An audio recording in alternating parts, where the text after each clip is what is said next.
Is that clear? So this is the ratio of sulfur and oxygen themselves combined, and this is the ratio of sulfur and oxygen combined with fixed mass of hydrogen. So ratio ಸಿಕ್ಕಿದಾಗ ಏನು ಮಾಡಬೇಕು ನಾವು ಅದನ್ನ 2/1 whole thing divided by 1 by 1. 1 by 1. So you'll get simple 2 whole number by ratio, that is 2:1. to 1. Okay. So in which they do so either same. ನೋಡಿ ಇಲ್ಲಿ same ಇದೆಯಾ? Okay, either same or whole number multiple of the ratio in which combine with each other. Same ಬರ್ಬೋದು ಅಥವಾ whole number ratio ಬರ್ಬೋದು ಅನ್ನೋದನ್ನ law of reciprocal proportion ಹೇಳ್ತಾ ಇದೆ. ಅರ್ಥ ಆಯ್ತಾ? Yes, sir. Okay. So ಎಲ್ರಿಗೂ ಅರ್ಥ ಆಗಿದೆ ಅಲ್ವಾ? Sir. Yes, sir. Good. So if you have understood completely with this, we'll move on to the next law. ಹೋಗ್ಬೋದಾ next law ಗೆ? Yes, sir. Yes, So sir. that is Gay-Lussac's law of combining volumes. So this is the next law what we have. So Gay-Lussac's law of combining volume. So ಯಾವ ಕೇಸಲ್ಲಿ we are going to use volume component. Volume ನ ಯಾವಾಗ use ಮಾಡ್ತೀವಿ ನಾವು? ಯಾವ್ದನ್ನ measure ಮಾಡೋದಕ್ಕೆ volume use ಮಾಡ್ತೀವಿ?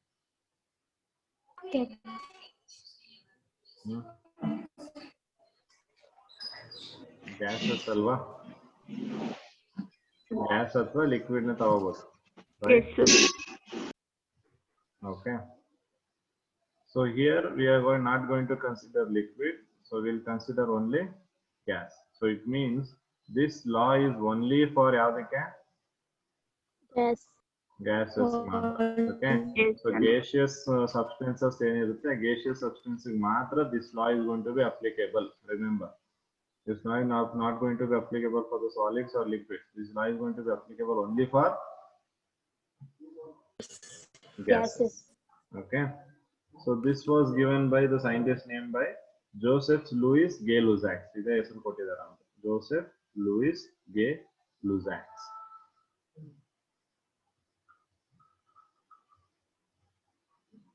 Gay-Lussac. So that's the name of the scientist who discovered this law, or who gave this law. So what this law states? So when gases combine, so yavaga? When gases Combined. combine or produced, when gases combine or produced in a chemical reaction. Okay, I'll write it as a CR, in a chemical reaction. When gases combine or produced in a chemical reaction, ಯಾವಾಗ ನೋಡಿ same temperature and pressure. Pressure ಮತ್ತೆ temperature ಏನಾಗಿರ್ಬೇಕು ಇಲ್ಲಿ?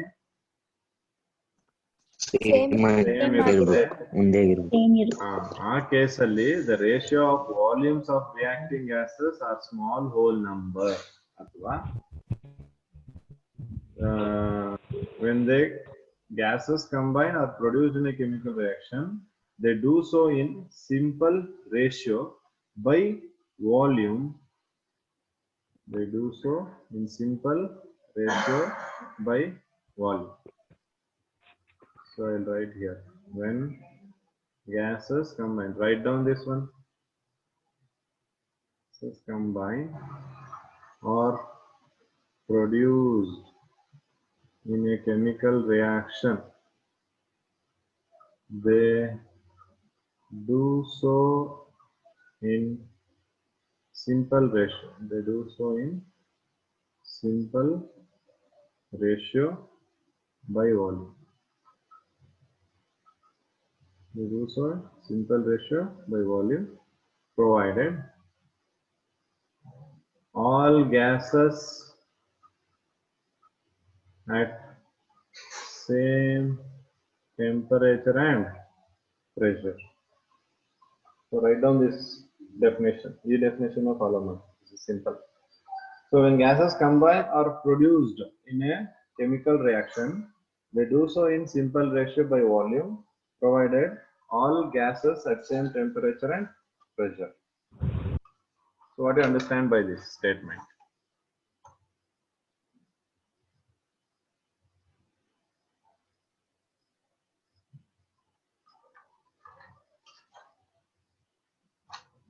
So ಇಲ್ಲೇನ್ ಹೇಳ್ತಿದ್ದಾರೆ, so ಯಾವಾಗ gases combine ಆಗುತ್ತೆ, let's say gas of H2 gas ಮತ್ತೆ ಇನ್ನೊಂದು ಯಾವ ತಗೋತೀನಿ ಇಲ್ಲಿ Cl2 gas. So when these gases are combined ಅಥವಾ ಒಂದು ಗ್ಯಾಸ್ ಪ್ರೊಡ್ಯೂಸ್ ಆಗಿದೆ ಡ್ಯೂರಿಂಗ್ ದ ಕೆಮಿಕಲ್ ರಿಯಾಕ್ಷನ್ ಅಲ್ಲಿ ಪ್ರಾಡಕ್ಟ್ ಸೈಡ್ ಒಂದು ಗ್ಯಾಸ್ ಬಂದಿದೆ ಅನ್ಕೊಳ್ಳಿ, ಅದು ಪ್ರೊಡ್ಯೂಸ್ ಆಗಿದೆ ಅನ್ಕೊಳ್ಳಿ. So they do so in simple ratio by volume. So they are going to do in terms of volume. So ಅದು ಕಂಬೈನ್ ಆಗೋದು ಯಾವಾಗೆ, in terms of volume they combine at same temperature and pressure. ಅಂದ್ರೆ ನೀವು temperature pressure ನ same ಇಡಬೇಕು. ನೀವು temperature pressure ನ ಬೇರೆ ಬೇರೆ ಮಾಡಿದ್ರೆ ಸೊ ಆ ಕೇಸಲ್ಲಿ ನಮ್ಗೆ ಏನಾಗುತ್ತೆ, reaction is not going to be possible. Okay, so ಅವಾಗ ಈ ಲಾ ವ್ಯಾಲಿಡ್ ಆಗಲ್ಲ. So this is very important. ನೀವು ಇದನ್ನ ಬರೆದಿಲ್ಲ ಅಂದ್ರೆ this line if you are not written you lose the marks. So all gas at same temperature and pressure, so that is mandatory here. Okay, so illen product barutte heli, 2HCl. Cl plus H2. HCl plus H2O ಬರಕ ಹೋಗೋಣ ಇಲ್ವಲ್ಲ, ಎರಡು HCl molecule 2HCl sir. 2HCl. Yes, so you'll get 2HCl. Yes, hydrochloric acid. So HCl ಅಂತಾನೆ ತಗೋಬಹುದು ನಾವು, problem ಇಲ್ಲ. Okay, so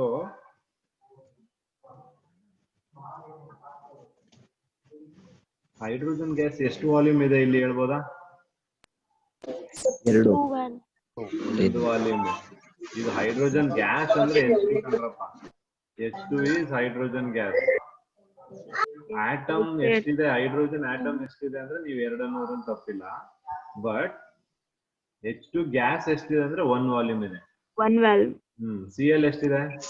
1 valve. 1 volume. So 1 volume of H2 combines with 1 volume of chlorine. Cl2 to form how much? 2 valve of volume.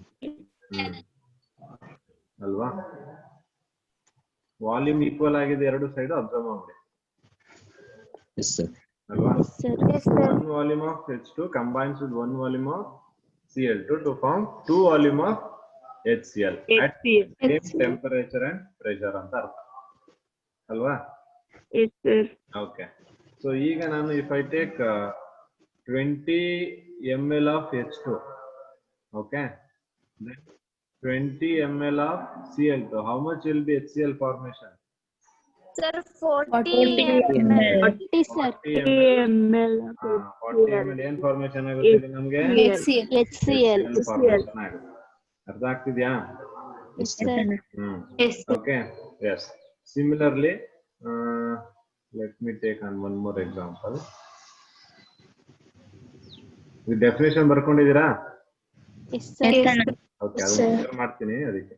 Yes sir. So let me take hydrogen gas again and I'll take O2 gas here. Okay, so ಇಲ್ಲಿ ಏನ್ formation ಆಗುತ್ತೆ ನನಗೆ? Water. H2O formation ಆಗುತ್ತೆ. Let me take this as a half O2. Okay, half O2 ತಗೊಂಡಾಗ balance ಆಗುತ್ತೆ. Okay, so ಈಗ ಇಲ್ಲೇನ್ ಮಾಡ್ತಾ ಇದ್ದೀನಿ, ಬೆಟರ್ ಇದು ಹಿಂಗೆ ಇರಲಿ.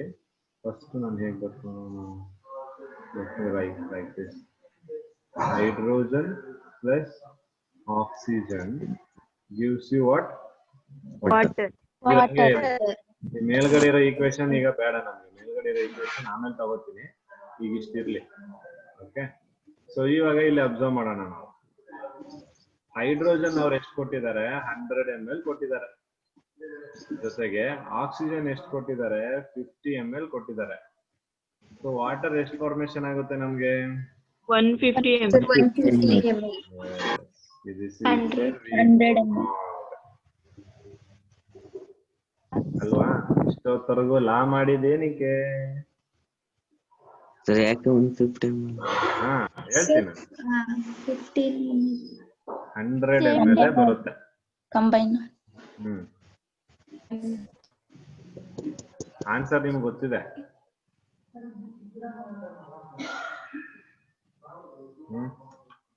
ಓಕೆ, ಸೊ ಈಗ ಹೇಳ್ತಿರೋದು 100 ml of hydrogen combines with 50 ml of oxygen. ಎಷ್ಟು ಕೊಡ್ಬೇಕಿತ್ತು water?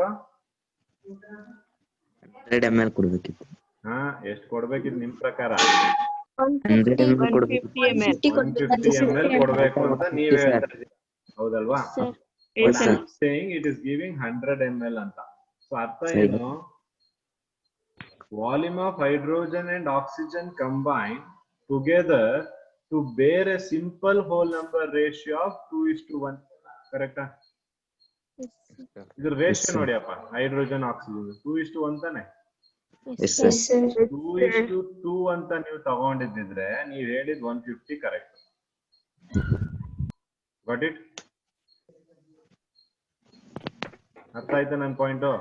Yes, Yes, sir. sir.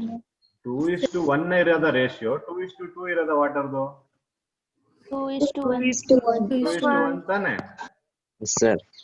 2:1 ಅಂತಾಗ ಯಾವ್ದು ಜಾಸ್ತಿ ಇರ್ಬೇಕಪ್ಪ ಇಲ್ಲಿ? Hydrogen.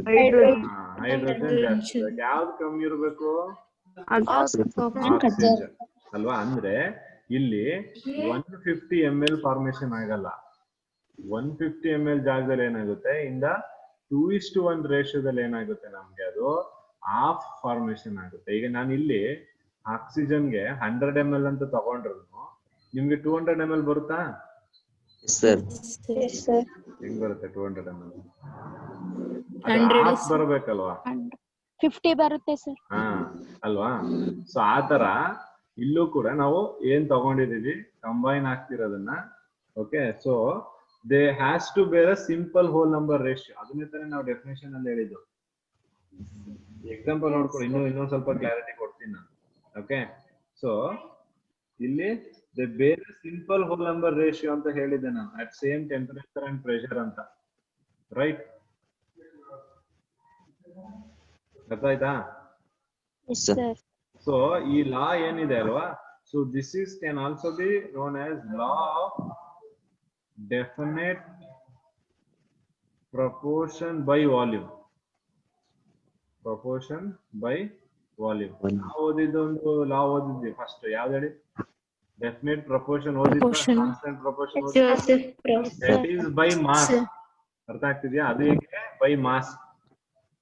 ಅದನ್ನ ನೀವು ಸಾಲಿಡ್ ಡಿಫೈನ್ ಮಾಡಬಹುದು. ಇದು ಗ್ಯಾಸ್ಗೆ ಏನ್ ಗೇ-ಲುಸಾಕ್ಸ್ ಇದೆ, ಅದು almost same as that of ಏನ್ ಹೇಳ್ತಾ ಇದಾರೆ, law of definite proportion by volume. ಅರ್ಥ ಆಗ್ತಿದ್ಯಾ? Law of definite proportion by volume ಯಾವ್ದು? ಯಾವ ಲಾ ಅದು? ಯಾವ ಲಾ? Law of definite proportion by volume is related to which law? Gay-Lussac's law ಅಲ್ವಾ? ಈಗ ನಾವು ಸ್ಟಡಿ ಮಾಡ್ತಿರೋದು ತಾನೆ. Gay-Lussac's law is related to law of definite proportion by volume. Law of definite proportion by mass ಅಂದ್ರೆ ಯಾವ್ದು ತಗೋತೀರಾ ನೀವು? First ಓದಿದ್ರಿ ಅಲ್ವಾ? Law of conservation of mass. Yes, Joseph ಕಾಸ್ಟ್ ಹೇಳಿದ್ನಲ್ಲ, ಜೋಸೆಫ್ ಕಾಸ್ಟ್. Law of definite. ಕ್ಲಿಯರ್ ಆಯ್ತಾ ಇದು? Yes. Yes, so sir. ಇಲ್ಲಿ ಇನ್ನೊಂದು ಎಕ್ಸಾಂಪಲ್ ತಗೋಣ. When 100 ml of methane, when 100 ml of methane burns to produce CO2 and water. ಅರ್ಥ ಆಗ್ತಿದ್ಯಾ? What is the volume of O2? Volume of O2 and volume of ಯಾವುದು? CO2. O2 ಮತ್ತೆ CO2 volume ಎಷ್ಟು ಅಂತ ಕಂಡುಹಿಡಿಯಿರಿ ಅಂತ ಹೇಳಿದ್ದಾರೆ. ಅರ್ಥ ಆಗ್ತಿದ್ಯಾ? ಓಕೆ, ಸೊ ಏನು ಫಸ್ಟ್ ನಾವು ಮಾಡ್ಬೇಕಾಗಿರೋದು, ಈಗ ಇದು ಯಾವ ರಿಯಾಕ್ಷನ್ ಅಂತ ಹೇಳ್ಬೋದಾ ನೋಡಿದ ತಕ್ಷಣ? ಮೀಥೇನ್ ಬರ್ನ್ ಆಗ್ತಿದೆ. Decomposition reaction. ಅಲ್ಲ, ಮೀಥೇನ್ ಬರ್ನ್ ಆಗ್ತಿದೆ to produce CO2 and water. Oxidation. ಅಲ್ಲ, ನೀವೇ ಹೇಳಿದ್ದೀರಾ ಅದನ್ನ. Methane is burning to produce CO2 and water. Combination ಅಲ್ಲ. ಏನ್ ಕಾಂಬಿನೇಷನ್ ಎಲ್ಲ ಐತೈತಲ್ಲಿ? Combustion reaction. Okay, so this is the balanced reaction ಇಲ್ಲಿ ನೋಡಿ ಇದು balanced reaction. Okay, so here 100 ml of methane ಅನ್ನಕ್ಕಿದೆ first ಇಲ್ಲಿ ನೋಡೋಣ. ಈಗ ಮೀಥೇನ್ ಎಷ್ಟು ವಾಲ್ಯೂಮ್ ಇದೆ? One. One volume ಇದೆ. One volume ಇದೆ. Let's not come to the question first. One volume ಇದೆ. Oxygen ಎಷ್ಟು ವಾಲ್ಯೂಮ್ ಇದೆ? 2 volume. Two. ವಾಲ್ಯೂಮ್ ಆಕ್ಸಿಜನ್ ಇದೆ. ಎಷ್ಟು ವಾಲ್ಯೂಮ್ ಆಫ್ CO2 ಫಾರ್ಮೇಶನ್ ಆಗಿದೆ? Sir, one. 1 volume. One volume ಆಗಿದೆ. ಎಷ್ಟು ವಾಲ್ಯೂಮ್ ಆಫ್ ವಾಟರ್ ಇದೆ? 2. ಇದು ಲಿಕ್ವಿಡ್ ತಾನೆ? Yes, sir. Yes, sir. Gay-Lussac's law ಅಲ್ಲಿ ಲಿಕ್ವಿಡ್ ಬಗ್ಗೆ ಮಾತಾಡ್ಬೇಕಾ? No, So I will going to neglect this one. ನನಗೆ ಎಷ್ಟು ವಾಲ್ಯೂಮ್ ಆದ್ರೂ ನನಗೆ ಬೇಕಾಗಿಲ್ಲ ಇದು. ಅರ್ಥ ಆಯ್ತಾ? ಬೇರೆ ಎಲ್ಲ ಗ್ಯಾಸು, ಸೊ ಅದು ಕನ್ಸಿಡರ್ ಮಾಡ್ತೀನಿ. Gay-Lussac's law ಅಲ್ಲಿ ಇದು ಲಿಕ್ವಿಡ್ ಅದು ಕನ್ಸಿಡರ್ ಮಾಡಲ್ಲ. ಓಕೆ, ಇಷ್ಟು ಕ್ಲಿಯರ್ ಆಯ್ತಾ ನನಗೆ? ಈಗ ಬನ್ನಿ, ಈಗ ಎಷ್ಟು ml ಆಫ್ ಮೀಥೇನ್ ಅಂತ ಹೇಳಿದ್ದಾರೆ ಅವರು? 100 ml. 100 ml ಅಂತ ಹೇಳಿದ್ದಾರೆ. ಕ್ಲಿಯರ್ ಅಲ್ವಾ? Yes, sir. ಓಕೆ, ಈಗ ಆಕ್ಸಿಜನ್ ಹಾಗಾದ್ರೆ ಎಷ್ಟು ml ಬೇಕು?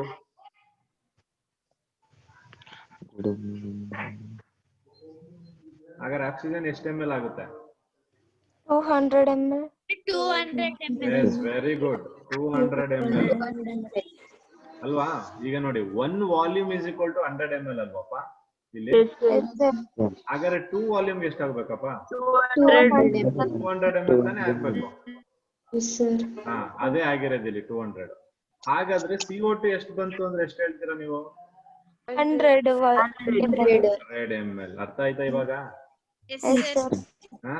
ನಾನು 100 plus 50 ml hydrogen 100 ml oxygen 50 O2 50 ml ಅಂತ ಹೇಳಿದಾಗ 150 ಅಂತ ಹೇಳಿದ್ರೆ ನೀವು ಅದು 150 ಅಲ್ಲ 100 ಅಂದೆ ನಾನು, ಹೌದಾ? Yes, sir. ಸಿಮಿಲರ್ಲಿ ಇಲ್ಲಿ ನೋಡಿ 100 ಪ್ಲಸ್ 200 300 ಆಗ್ಬೇಕಿತ್ತು, ಬಟ್ ಎಷ್ಟು ml ಆಗ್ತಿದೆ? 100. 100 ml. ಅರ್ಥ ಆಯ್ತಾ ಲಾಜಿಕ್ ಇದ್ರಲ್ಲಿ? Yes, sir. Okay, so clearly understand ಮಾಡ್ಕೊಳ್ಳಿ ಇದನ್ನ. Okay, so they are going to combine in the simple whole number ratio only. ಅರ್ಥ ಆಗ್ತಿದ್ಯಾ? ಇದು ಜಾಸ್ತಿ ಇದೆ ಅಂತ ತಕ್ಷಣ ಆಡ್ ಮಾಡಿ ಅದು ಅಷ್ಟು ಬರಲ್ಲ. ಇಲ್ಲಿ ಎಷ್ಟು ವಾಲ್ಯೂಮ್ ಪ್ರೊಡ್ಯೂಸ್ ಆಗ್ಬೇಕು ಅಷ್ಟೇ ವಾಲ್ಯೂಮ್ ಪ್ರೊಡ್ಯೂಸ್ ಆಗೋದು, ಅಷ್ಟೇ ರಿಯಾಕ್ಷನ್ ಆಗೋದು. Okay. Is that clear? Okay. Yes, sir. So ಈಗ Gay-Lussac's law ಕ್ಲಿಯರ್ ಆಗಿದೆ ಎಲ್ರಿಗೂ? Yes, sir. ಸೊ ಅವು ಇದು ಯಾವ ಲಾ, ಯಾವ್ದಕ್ ಮಾತ್ರ ನಾವು ಹೇಳ್ಬೋದು ಇದನ್ನ? Gas. Yes, sir. Gases ಅಲ್ವಾ? Yeah. They combine or produce in a chemical reaction, do so in simple ratio by volume at same temperature and Pressure. pressure. Yes, good. Sir, ಅಲ್ಲಿ hydrogen ಮತ್ತೆ ಆಕ್ಸಿಜನ್ ರಿಯಾಕ್ಟ್ ಆದಾಗ 100 ml ಆಯ್ತು ಅಲ್ವಾ? ಇನ್ 50 ml ಏನಾಯ್ತು? ಇನ್ 50 ml ಯಾವ್ದು ಏನಾಗುತ್ತೆ ಅದು? ಈಗ ನೋಡೋಣ, ಹಿಂಗೆ ಹೇಳೋಣ. ಓಕೆ, ಈಗ ಹೇಗೆ ತಗೋಣ example? Let me take 1 glass of milk ಇದೆ ನಿಮ್ಮ ಹತ್ರ. Okay, Yes, sir. 1 glass of milk ಗೆ 1 kg ಶುಗರ್ ಹಾಕಿದ್ರೆ ಏನಾಗುತ್ತೆ? ಶುಗರ್ ಜಾಸ್ತಿ ಆಗುತ್ತೆ. ಆ ಶುಗರ್ ಎಲ್ಲಿರುತ್ತೆ? ಬಾಟಮ್ ಅಲ್ಲಿ ಇರುತ್ತೆ ತಾನೆ? Yes, sir. Yes, sir. ಆ ಶುಗರ್ ಮಿಕ್ಸ್ ಆಗಿಲ್ಲ ಮಿಲ್ಕ್ ಜೊತೆ, ಹೌದಾ? ಹಂಗಂದ ತಕ್ಷಣ ಮಿಲ್ಕ್ ಸ್ವೀಟ್ ಆಗಿರಲ್ಲ ಅಂತಲ್ಲ, small amount of sugar milk ಜೊತೆ ಮಿಕ್ಸ್ ಆಗಿರುತ್ತಾ? Yes, sir. Yes. ಸೊ ಅಂದ್ರೆ ಇನ್ನು ಉಳಿದಿರೋಂಥದ್ದು ಏನಾಗಿದೆ, ಅದು ಅನ್ರಿಯಾಕ್ಟೆಡ್ ಅಂತ ತಾನೆ? Yes, sir. Yes, sir. ಅವ್ರು ರಿಯಾಕ್ಟ್ ಆಗಿಲ್ಲ ಅಂತ. ಅದೇ ರೀತಿ ಇಲ್ಲೂ ಕೂಡ ಏನಾಗಿದೆ, 100 ml ಆಫ್ ಹೈಡ್ರೋಜನ್ ಜೊತೆ ರಿಯಾಕ್ಟ್ ಆಗೋದು ಎಷ್ಟು? 50 ml. 50 ml of oxygen. ml of oxygen. ಇನ್ನು ಎಷ್ಟು ಉಳ್ಕೋತು ಇಲ್ಲಿ ಅನ್ರಿಯಾಕ್ಟೆಡ್ ಆಗಿ? 50 ml. Yes. 50 So, ಏನಿದೆ? ml. Unreacted. They are not going to react. ಅರ್ಥ ಆಗ್ತಿದ್ಯಾ? Yes, sir. ಇದ್ರ ಬಗ್ಗೆ ನಾವು ಡಿಸ್ಕಸ್ ಮಾಡ್ತೀವಿ ಮುಂದೆ. ಲಿಮಿಟಿಂಗ್ ರಿಯೇಜೆಂಟ್, ಎಕ್ಸಸ್ ರಿಯೇಜೆಂಟ್ ಅಂತ ಬರುತ್ತೆ. So there will discuss this one. Clear?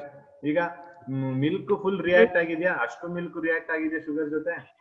S sir react ಆಗಿದೆ. ಆಗಿದೆ ಅಲ್ವಾ? ಅದೇ ರೀತಿ ಆಕ್ಸಿಜನ್ ಅಷ್ಟೂನು ರಿಯಾಕ್ಟ್ ಆಗಿದೆ ಹೈಡ್ರೋಜನ್ ಜೊತೆ. ಎಸ್ ಸರ್ ರಿಯಾಕ್ಟ್ ಆಗಿದೆ.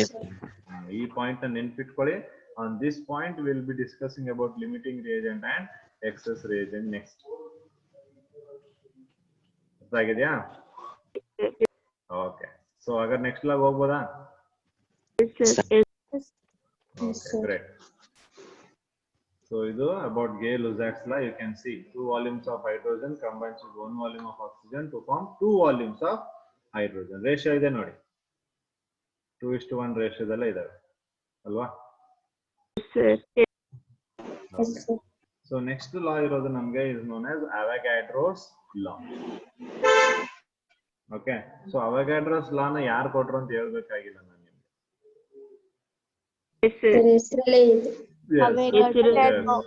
The name itself says it was given by the scientist named Avogadro. Yes.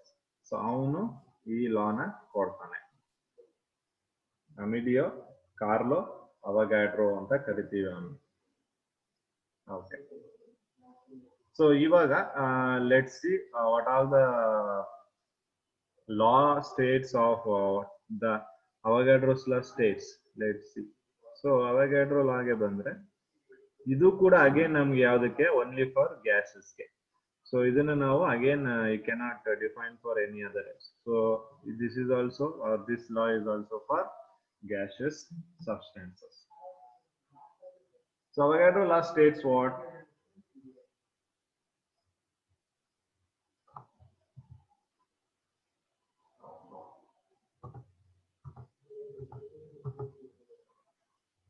Equal volume of different gases of the same temperature and pressure contain same number of molecules. Okay. So equal volume of different gases. Again volume ಬಗ್ಗೆ ಮಾತಾಡ್ತಿದ್ದೀನಿ. So equal volume of different gases. Equal volume of different gases. Again ಇಲ್ಲಿ ಏನ್ constant ಇಟ್ಕೊಂಡಿದೀವಿ ನೋಡಿ. Same temperature and pressure contains what? Same number of molecules. Simple agide idu. Equal volume of different gases at same temperature and pressure contains same number of molecules. So equal number of molecules andre tappagala. Okay. Here, if the amount of gas in container is increased, volume enagbeku? Increase ಆಗುತ್ತೆ. Increase ಆಗುತ್ತೆ ಅಲ್ವಾ? ಒಂದು container ಅಲ್ಲಿ gas ಇದೆ, ಅದ್ರನ್ನ ಇನ್ನೂ ಜಾಸ್ತಿ gas ತುಂಬ್ತಾ ಇದ್ರೆ ಅಂದ್ರೆ ಅದ್ರ ವಾಲ್ಯೂಮ್ ಏನಾಗ್ತಾ ಹೋಗುತ್ತೆ? ಇನ್ಕ್ರೀಸ್ ಆಗ್ತಾ ಹೋಗುತ್ತೆ. ಅದೇ ರೀತಿ ಅದ್ರಲ್ಲಿರೋ ಗ್ಯಾಸ್ ನ ಕಮ್ಮಿ ಮಾಡಿದ್ರೆ ವಾಲ್ಯೂಮ್ ಏನಾಗ್ತಾ ಹೋಗುತ್ತೆ? ಡಿಕ್ರೀಸ್ ಆಗ್ತಾ ಹೋಗುತ್ತೆ. So that is itself Avogadro's. ನೀವು ಎಷ್ಟು ವಾಲ್ಯೂಮ್ ಇರುತ್ತೋ ಅಷ್ಟು ಗ್ಯಾಸಸ್ ಇರುತ್ತೆ, ಎಷ್ಟು ಗ್ಯಾಸಸ್ ಇರುತ್ತೋ ಅಷ್ಟು ನಂಬರ್ ಆಫ್ ಮಾಲಿಕ್ಯೂಲ್ಸ್ ಅದರಲ್ಲಿ. Equal number of or equal volume of different gases has equal number of molecules. Okay. So this is a very good example on kottidare. So as you increase the amount of gas, the volume of the balloon increases likewise. ಹೌದಾ? ನೀವು balloon ಊದ್ಬೇಕಾದ್ರೆ ನಿಮ್ಗೆ ಗೊತ್ತಾಗುತ್ತೆ. ನೀವೇನ್ ಮಾಡ್ತೀರಾ balloon ಒಳಗಡೆ gas ಊದ್ತಿರಲ್ವಾ?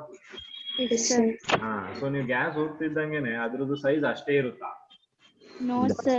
ಏನಾಗ್ತಾ ಹೋಗುತ್ತೆ? Increase ಆಗ್ತಾ ಹೋಗುತ್ತೆ. ಅಂದ್ರೆ ನೀವು every time when you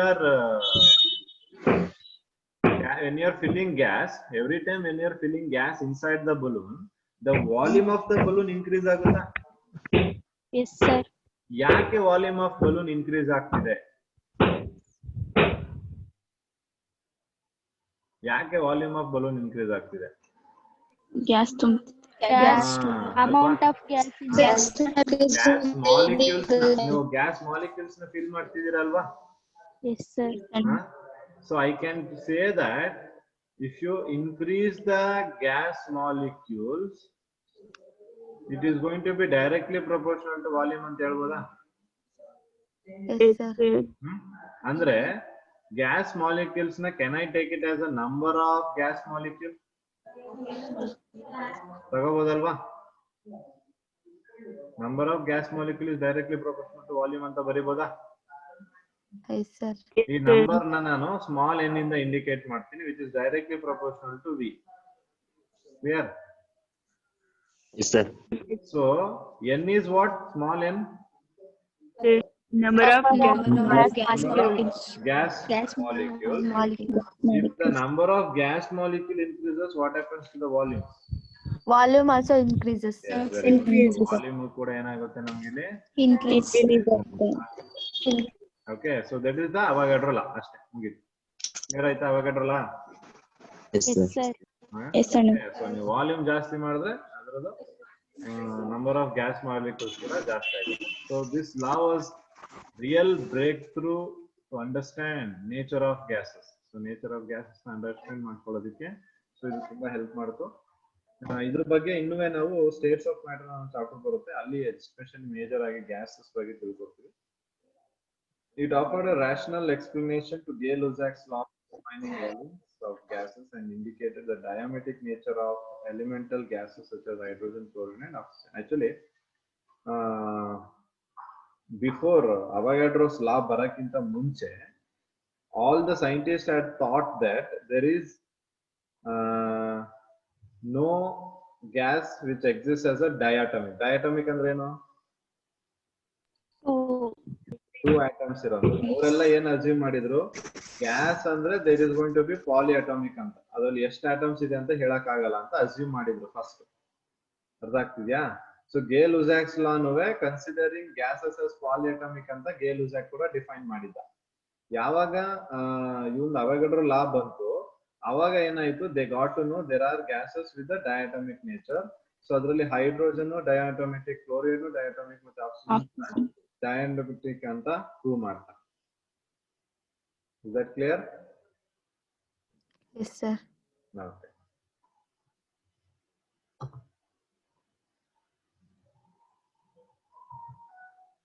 So even it provided a method of determining the molecular weight of gases. Okay, so gases the molecular weight na ಕಂಡುಹಿಡಿಯಕ್ಕೆ help ಮಾಡ್ತು. It afforded a firm foundation for the development of kinetic molecular theory. We will study that kinetic molecular theory later on. So as I told in states of matter chapter, we will study about kinetic molecular theory. Okay, so you can see here 1 volume of hydrogen, 1 volume of hydrogen, 1 volume of oxygen, 2 volume of water vapor. Same ಅದೇ ತರ ಏನು Gay-Lussac ಹೇಳಿದ ಅದನ್ನ Avogadro explain ಮಾಡಿ. Okay, so ಅಲ್ಲಿ ನಮಗೆ ಡಯಾಟಮಿಕ್ಸ್ ಅಂತ ಗೊತ್ತಾಗುತ್ತೆ, ಹೈಡ್ರೋಜನ್ ಮತ್ತೆ ಆಕ್ಸಿಜನ್. ಕ್ಲಿಯರ್ ಆಯ್ತಾ ಅಷ್ಟು? Yes, sir. ಲಾಸ್ಟ್ ಕ್ಲಿಯರ್ ಆಗಿದೆ ಅನ್ಕೋತೀನಿ.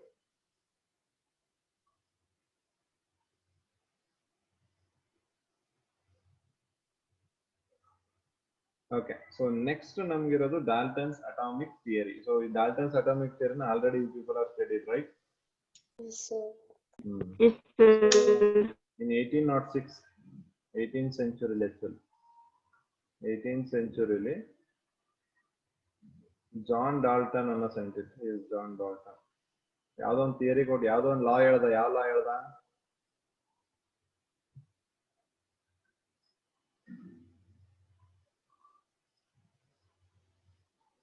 Atomic theory. ಲಾ ಯಾವ್ದೋ ಒಂದು ಲಾ. Atom can be neither be created nor be destroyed. ಸರಿ ಅಲ್ಲ, ಯಾವ ಲಾ ಅಂತ ಕೇಳ್ತಾರೆ. Asking which law he stated. Law of chemical combination ಅಲ್ಲಿ ಒಂದು ಲಾ ಹೇಳಿದ್ನಲ್ರಿ, ಅಷ್ಟ್ರಾಗ ಮರ್ತೋಗಿದ್ದೀರಾ?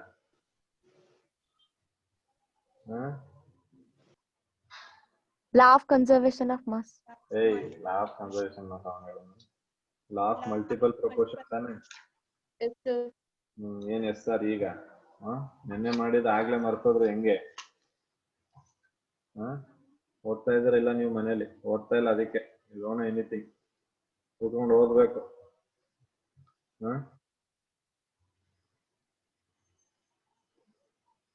ಸೊ ಜಾನ್ ಡಾಲ್ಟನ್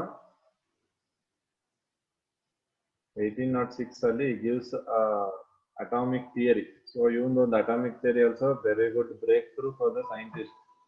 ಸೊ ಅಲ್ಲಿ 1806 ಅಲ್ಲಿ ಏನ್ ಮಾಡ್ತಾನೆ, ಇವನೊಂದು ಅಟಾಮಿಕ್ ಥಿಯರಿ ಕೊಡ್ತಾನೆ ಇವೊಂದು. So according to that atomic theory, ಓದಿದಿರಲ್ವ atomic theory? Yes, sir.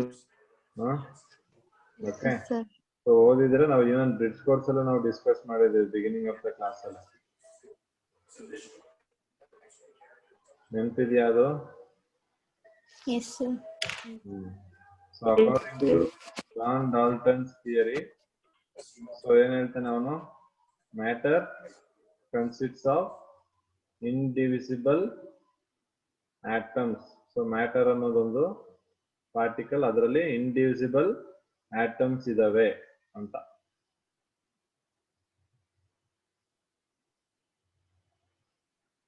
Okay, so atom ಅನ್ನೋದ್ರ ಬಗ್ಗೆ ಡಿಸ್ಕವರ್ ಮಾಡೋದು, ಅದು ಅದ್ರ ಬಗ್ಗೆ ಇವನು ಹೇಳ್ತಾನೆ. ಓಕೆ, ಅದನ್ನ ಅಟೋಮಿಯೋ ಅಂತ ಕರೀತಾರೆ ಗ್ರೀಕ್ ಅಲ್ಲಿ. ಅಟೋಮಿಯೋ ಅಂದ್ರೆ ಇಂಡಿವಿಸಿಬಲ್ ಅಂತ, ಇಂಡಿವಿಸಿಬಲ್ ಅಂತ. Okay,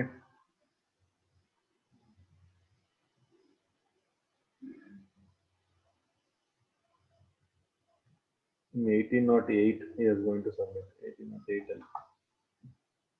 So here you can observe, so matter consists of indivisible atoms. ಒಂದು ಮ್ಯಾಟರ್ ಒಳಗಡೆ ನಿಮಗೆ ಏನು ಆ ಮ್ಯಾಟರ್ ನ ಡಿವೈಡ್ ಮಾಡ್ತಾ ಹೋಗ್ತಿದ್ರೆ ಅದ್ರಲ್ಲಿ ಆಟಮ್ ಸಿಗ್ತಾ ಹೋಗುತ್ತೆ. So indivisible, cannot divide that further. Okay, all atoms of given element has identical property. So ಒಂದು ಹೈಡ್ರೋಜನ್ ಎಲಿಮೆಂಟ್ ತಗೊಂಡ್ರೆ ಇದೆಲ್ಲ ಇದರಲ್ಲಿ ಇರುವಂತ ಎಲ್ಲ ಆಟಮ್ಗಳಲ್ಲೂ ಒಂದೇ ಪ್ರಾಪರ್ಟಿ ಇರುತ್ತಾ? Yes, sir. So all atoms of given element have identical properties, including identical mass. Atoms of different element differ in mass. ಹೌದಾ? Hydrogen ಮತ್ತೆ ಸಲ್ಫರ್ದು ಮಾಸ್ ಒಂದೇ ಇರುತ್ತಾ? No, sir. Different. So different elements will have different mass. Same element will have same mass.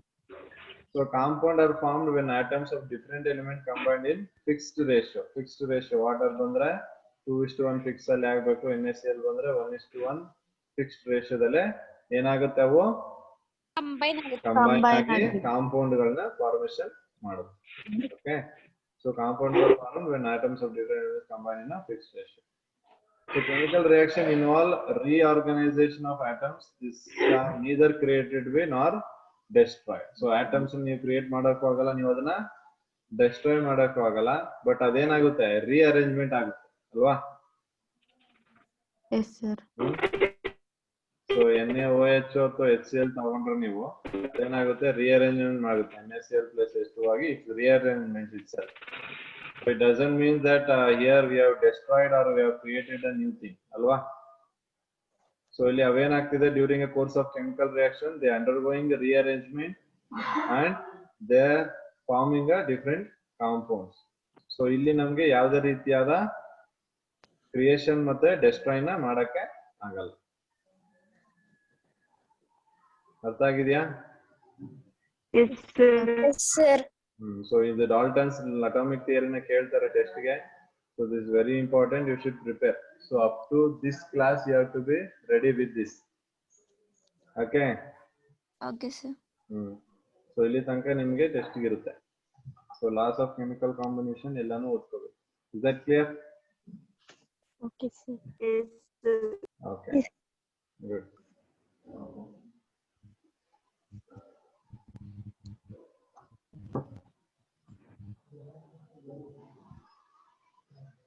Okay, screen ಕಾಣಿಸ್ತಿದ್ಯಾ? Yes, sir. Yes, sir.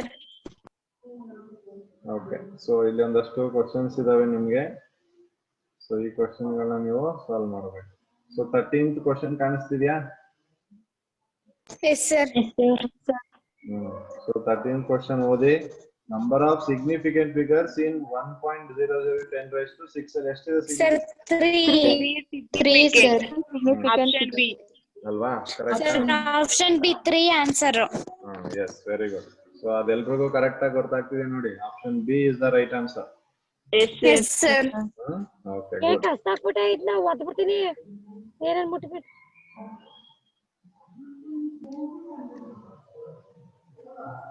Okay, so next question ನೋಡಿ. The distance Option of the A, sun 8 from significant the figure. Earth. 8, sir. Distance of the sun from the Earth is 93,000 miles. The number of significant figures is 8. 2. 2. 2, sir.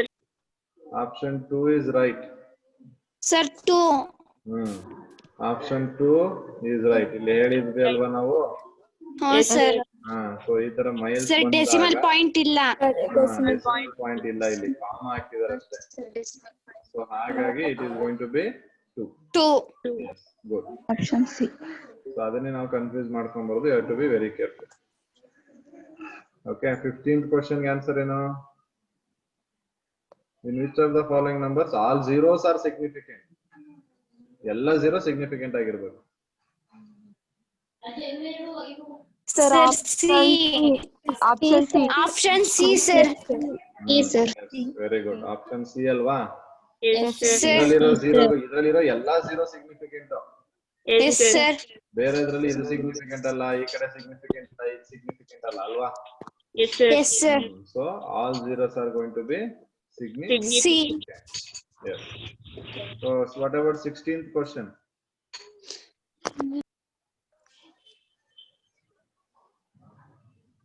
The number 32.3928. Option C. Sir, option C. 32.4. Sir, 32.4. Very good. ಅಲ್ವಾ? ಈಗ ನೋಡಿ 32.3928 ನ 3 significant figures ಅಲ್ವಾ? So ಇಲ್ಲಿ ನೋಡಿದ್ರೆ ಈ 3 ಆದ್ಮೇಲೆ next digit ಏನಿದೆ 9 ಇದೆ ಅಲ್ವಾ? above 5 ಇದೆ ಅಲ್ವಾ? ಸೊ above 5 ಇದ್ರೆ ಏನಾಗಬೇಕಿದು? Sir. 4 ಆಗುತ್ತೆ sir. 32.4. Yes, very good. Clear ಆಗಿದೆ ಅಲ್ವಾ? 32.4. Okay. So next one, last question ಮಾಡೋಣ, 17th one.